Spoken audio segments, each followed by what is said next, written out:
Hi, my name is Madison Leonard, and I am a management student at the University of South Florida in Tampa.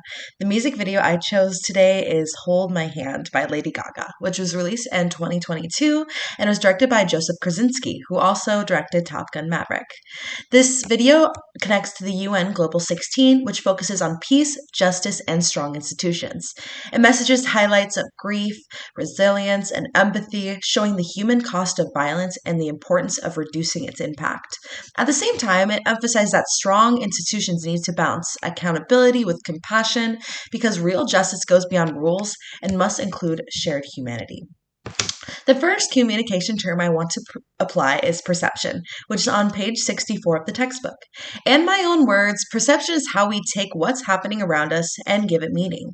One example that the textbook gives us is that when we feel cold air, wind, and rain, we don't just notice those things separately, we make sense of them by realizing that there's a storm coming. In Hold My Hand, perception shows up clearly around the 45 to 55-second mark. We see fighter jets flying in formation against stormy skies with flashes of light. Those environmental cues, paired with the emotional tone of the music, lead us to perceive moment as one of urgency, courage, and resilience. Just as like we read these signs in nature to predict a storm, the visuals in the scene help us make a meaning about the emotional weight of this video. The second term is self-concept, which is found on page 75. Self-concept is a steady picture we carry of who we are, basically our identity. It doesn't shift from moment to moment, though, but is built from constant ideas about ourselves. The textbook explains this by reminding us that our sense of identity is more stable than temporary emotions or experiences. In the video, Lady Gaga communicates her self-concept as a healer and a source of strength.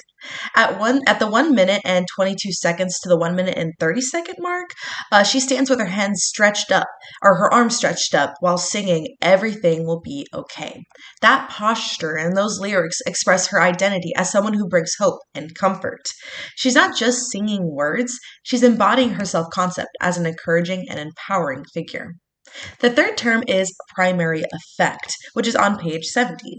The primary effect means that the very first impression we get tends to strongly influence how we see it and everything else that follows. The textbook explains that our initial impressions sets the tone for all future interactions. In Hold My Hand, this happens right at the start.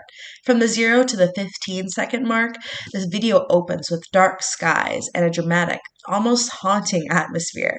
The first impression primes us to expect seriousness and inspiration throughout the rest of the video. Even though the visuals later kind of shift to more of a light and hopeful vibe, the initial impression continues to shape how we interpret the performance. What surprised me the most about this activity was how the communication relies on subtle but powerful details like first impressions, identity, and credibility. And Hold My Hand, those concepts came together to create a message that resonates deeply without spelling or even really saying anything. If I were to create a message to support Goal 16, I would focus on building credibility. Credibility, according to page 98 of the textbook, is the extent of which others perceive us to be competent and trustworthy. The example they use in there is that a barista has credibility when making a good coffee, but not really when giving something like medical advice. Credibility is the quality of being trusted and believed in. It comes from demonstrating honesty, consistency, and competence. In the video, Gaga's performance feels credible because of her emotional sincerity and the way that her voice, expressions, and visuals align with the message of support. This ties back to Goal 16 because, just like an institution, a message about peace and justice only works if people see it as credible. Without credibility, institutions lose the trust they need to create fairness and stability. Whether it's an institution or an individual, credibility is what convinces people to listen, to trust, and to work towards peace and justice together. That's why credibility is a communication strategy I'd love to use in my own work. Thank you.